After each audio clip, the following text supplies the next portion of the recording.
क्या अब हिंदी बोलना इस देश के अंदर गुनाह हो चुका है, या फिर अगर हिंदी बोली जाएगी तो आपको थप्पड़ों के साथ में, लात घूसों के साथ में, यहां तक कि आप लोगों को मार दिया जाएगा? ऐसी सिचुएशन का सामना करना पड़ सकता है।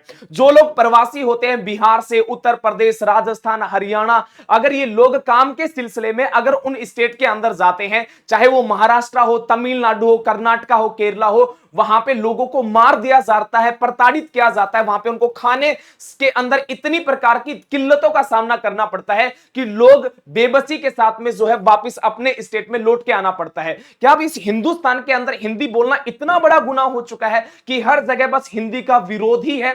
एक वो भाषा जो पूरे देश को जोड़ने का काम करती है, आज वही भाषा इस देश को टुकड़ों टुकड़ों के अंदर बांटने का भी काम कर रही है। क्या इतना गुनाह हो चुका है हिंदी बोलना? एक बार इस रिपोर्ट के अंदर एक बार सारी चीजें जो है एक बार देख लेते हैं।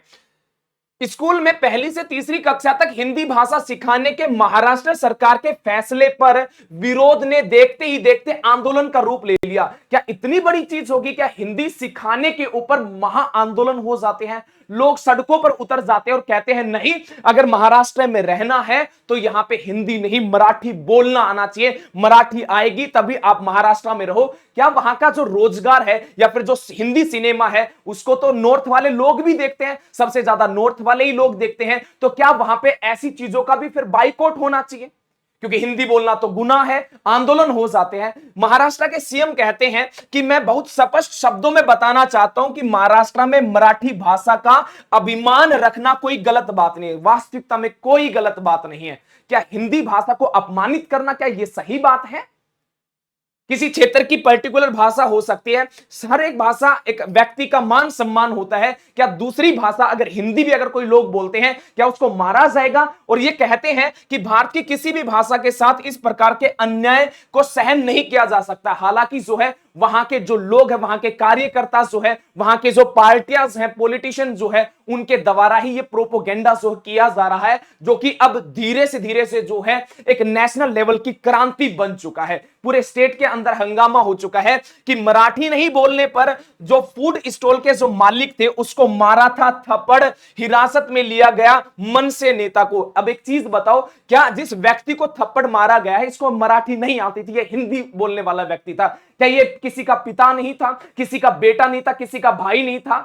क्या इनके बच्चों के ऊपर क्या गुजर रही होगी कि जिसके पिता को थप्पड़ों के साथ में जो है उसको पिटाई की जाती है, लात घुसे उसके ऊपर बरसाए जाते हैं? क्या ये किसी का बाप नहीं था? क्या किसी का ये बेटा नहीं था, किसी का भाई नहीं था, किसी का पति नहीं था? किस मुंह के साथ में ये अपने घर को जाएगा कि क्या हाँ मैं हिंदी बोलता था इसलिए मेरी पिटाई कर दी गई, मुझे महाराष्ट्र नहीं आता था या फिर मेरे को मराठी नहीं आती थी इसलिए मेरी पिटाई कर दी गई? क्या ये सही है? केवल इतना ही नहीं, बहुत सारी चीजें हैं। आप तमिलनाडु में हिंदी मजदूरों को जान से मार दिया जा रहा है। इतनी जान सस्ती हो चुकी है कि तमिलनाडु के अंदर लोगों को मार दिया जाता है। Tamil Nadu language controversy Hindi, railway station पर हिंदी में लिखे नामों के ऊपर काली पोत दी गई है। मतलब वहां पे हिंदी देखना, सुनना, लिखना भी पसंद नहीं किया जा रहा है। ये कोई और नहीं, वहां की जितनी भी पार्टियां हैं उनके ही नेतागणों के माध्यम से ऐसे कार्य करवाए जा रहे हैं। बिहारी मजदूरों के लिए कब्रगाह बना तमिलनाडु, ये मेरी बात नहीं है, इंडिया 18 डिजिटल एक न्यूज चैनल है उसकी एक रिपोर्ट है कि बिहारी मजदूरों को मारा जा रहा है, वहां से प्रताड़ित किया जा रहा है। अलग अलग जगह पे अलग अलग हिंदी सुनते ही पीटने लगते हैं। तमिलनाडु में बिहारी मजदूर के दर्द से तड़प रहे हैं। बिहार हो गया, उत्तर प्रदेश हो गया, राजस्थान हो गया, हरियाणा हो गया, अगर नॉर्थ साइड के लोग यहां पे काम के सिलसिले में जाते हैं, सबके साथ नहीं हो रहा, परंतु जिन लोगों के साथ में हो रहा है वो भी तो गलत है ना? क्या हिंदी के नाम के ऊपर इस प्रकार का बंटवारा सही है? इस प्रकार से लोगों को मारना सही है? क्या ये गलत बात होगी कि हमें हिंदी आती है, या फिर ये गलत हो गया कि नॉर्थ वाले हिंदी वाले हैं और साउथ वाले जो है उनकी अलग अलग भाषाएं हैं, जिनको अलग अलग भाषाएं आती हैं उनका सम्मान होगा, हिंदी वालों का अपमान होगा? तमिलनाडु में हिंदी भाषा बोलने वाले बिहारियों जो है उतारा जा रहा मौत के घाट। 15 की मौत जो है वो हो चुकी, इस बात का दावा करता है ये पंजाब केसरी की एक रिपोर्ट, एक न्यूज के अनुसार है। 15 लोग मार दिए जाते, बिहार के होते हैं। क्या इन्होंने गुनाह किया था? क्या गुनाह किया था, अपना घर अपना परिवार को त्याग कर वहां पे जाते हैं, रोजगार के सिलसिले में जाते हैं, पर मिलता क्या है? मौत मिलती है, क्योंकि हिंदी भाषा बोलनी पड़ती है। इसलिए तमिलनाडु के सीएम बोले हिंदी ने 25 भाषाओं को खत्म कर दिया है। यूपी बिहार कभी हिंदी क्षेत्र नहीं थे, हिंदी मुखौटा और संस्कृत छुपा हुआ एक चेहरा है। मतलब हिंदी जो है नॉर्थ वालों का एक मुखौटा है और संस्कृत एक छुपा हुआ चेहरा है। क्या हमारे देश के अंदर अगर मैं ये कहूं कि संविधान की 8वीं अनुसूची में अगर 22 भाषाएं शामिल हैं, तो हमें 22 की 22 भाषाओं के ऊपर गर्व होना चाहिए, ना कि हिंदी बोलने के ऊपर अपमानित या फिर लोगों को मार देना चाहिए। क्या ये सही है या गलत है, इसका फैसला आप लोग भी कर सकते हो।